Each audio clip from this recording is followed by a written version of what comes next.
Tara! Sasama namin ulit kayo. Makakapanguha na tayo ngayon ng totoong bulo na talaga. Dahil doon sa isang pinagpaalaman namin na kung pwede kami makahingi ng bulo ay ngayon na matutuloy kasi kahapon, ano bang ginawa namin? Umulan pala kahapon maghapon. May kasabihan kasi na kapag daw masyadong mahamog, pangit daw mamutol ng kawayan o ng bulo. Kasi bakit daw binubukbuk daw. Kaya hindi kami natuloy kahapon manguha kasi halos maghapong umulan. Ayan, pagamas-gamas lang sa paunti-unti mga damuhan dito sa ating taniman ng mga gulayan. Tara, isasama namin ulit kayo ngayon para makita nyo lang yung ating pupuntahan. Para dyan sa mga gustong maggubat-gubat na hindi makapaggubat, ay di marerelax lang kayo. Maririnig nyo yung mga huli ng mga ibon, mga kuniglig. Kaya tara, let's. Tara na di, magagamas ka o alis tayo.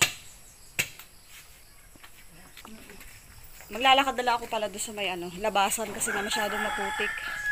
Pag maputik ay mahirap sumakay sa motor, madulas. Kumusta kayo mga kagala? Nakadalo na ba kayo sa mga puntod-puntod na mga mahalin nyo sa buhay?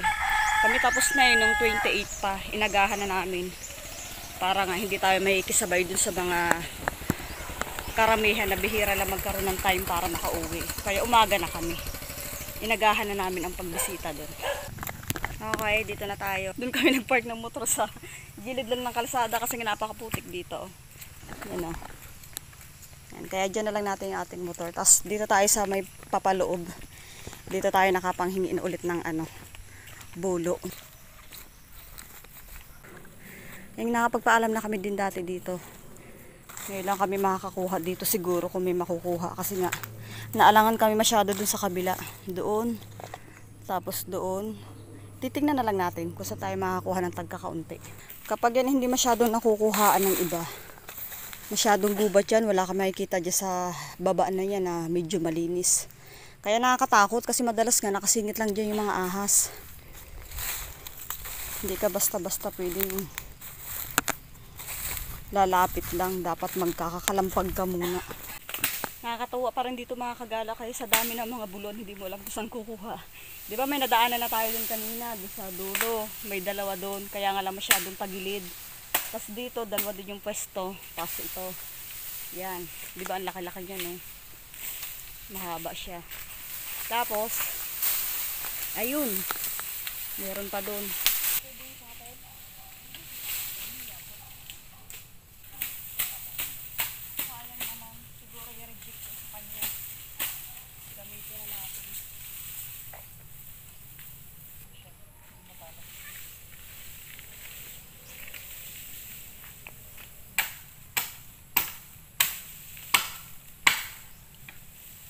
Habang si Day namumutol pa, hihilahin ko na yung 5 piraso.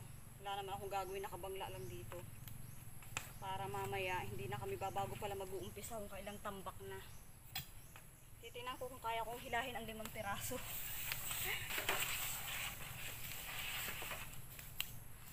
Lima lang de, kaya ko man 5.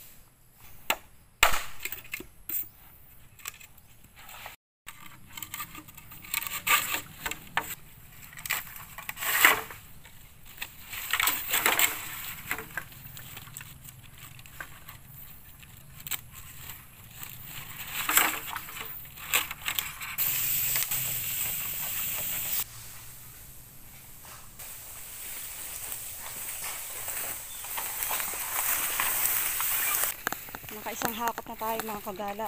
Malayo-layo din ang hinakot. Iba kasi kapag may hila. Be, bawas-bawasan mo ng isang. Bigat pala. Oo. Abot doon sa may kalsada. Ganun din naman eh. Madulas man yung motor. Ano ba yun? Nabot ako ng 15 minutes yata. Ang tagal ko. Patigil-tigil ako. Ilan pa diyan? Kukunin mo pa. Okay na yan. Pwede hindi naman tayo inabot ng 20 piraso. Ay di 2 hila na lang natin yan.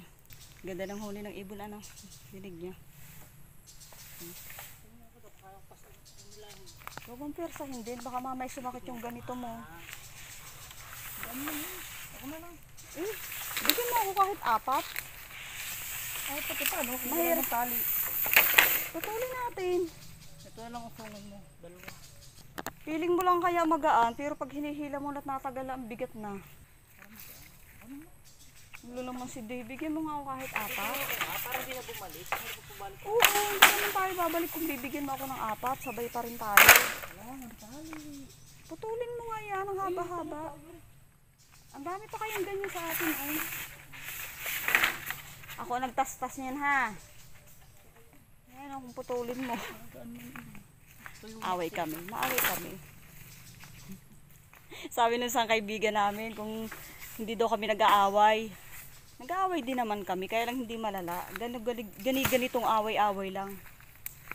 Saka ito naman kapag mag-iumpisa pa lang ako magbunga nga, hindi naman niya nakikinig. O, di titigil ka na lang, di wala lang away. Tulad yan, tamo. Sabing bigyan ako ng apat. Yan, last na hila na lang daw namin yan. 14 piraso lang naman pala yung nakuha namin. Salamat sa nagbigay sa amin itong bulo. Ang dami namin kakakapaalam na kulitan na siguro kakapaalam namin. Hindi naman kami nakuha dati pa.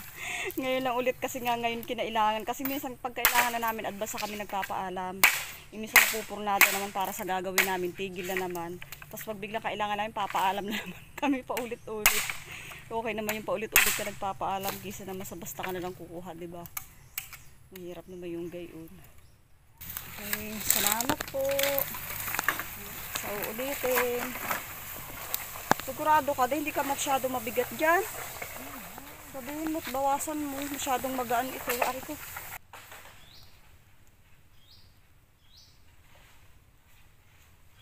Hindi ka intindihan. Nawala ng bisa ang tali. Naging parang plug. Tali pa. Pasaway ka eh. Ay, Diyos ko po. Asawa pa.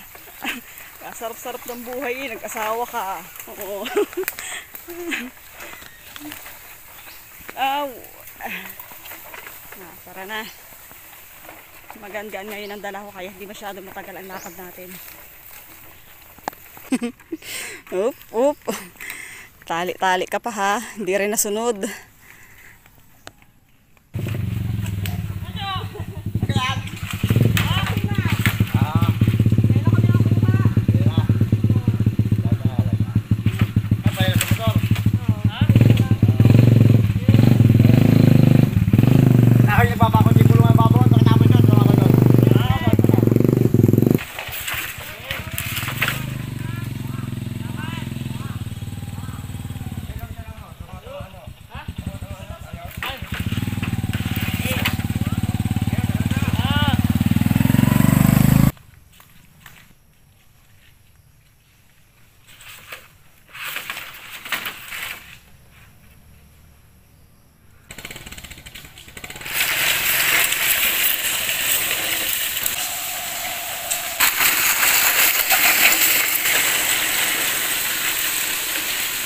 Hep! Hoy!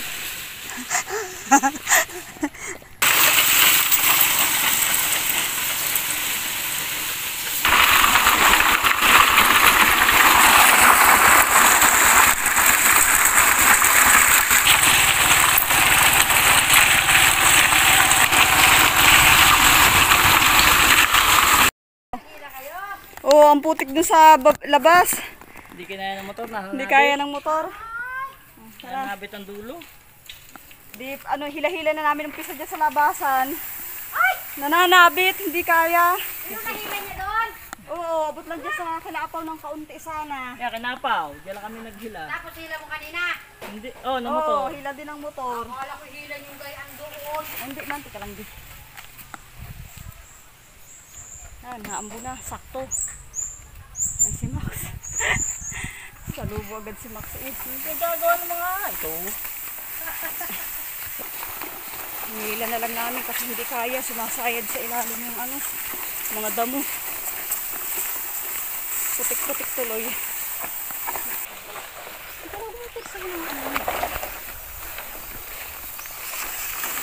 Pwede na dito.